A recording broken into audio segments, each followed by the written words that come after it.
সন্মানীয় প্ৰধান শিক্ষক মহোদয়, সভাপতি মহোদয়, শিক্ষক-শিক্ষয়িত্ৰীসকল, দাদা বাইদেউসকল, বন্ধু-বান্ধৱীসকল আৰু মোৰ মৰমৰ ভাইটি-ভণ্টিসকল, আজি মই স্বাধীনতা দিৱসৰ উপলক্ষে দুআষাৰ ক'বলৈ আগবাঢ়ি আহিছোঁ। তাত যদি কিবা ভুল-ভ্ৰান্তি হয় ক্ষমা কৰি দিব।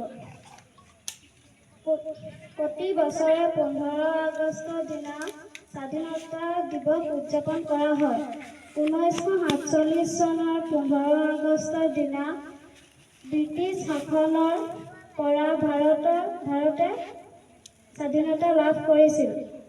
ব্ৰিটিছ হাতৰ পৰা ভাৰতৰ স্বাধীনতা লাভৰ স্মৃতিত আমি আমাৰ স্বাধীনতা দিৱস উদযাপন কৰোঁ।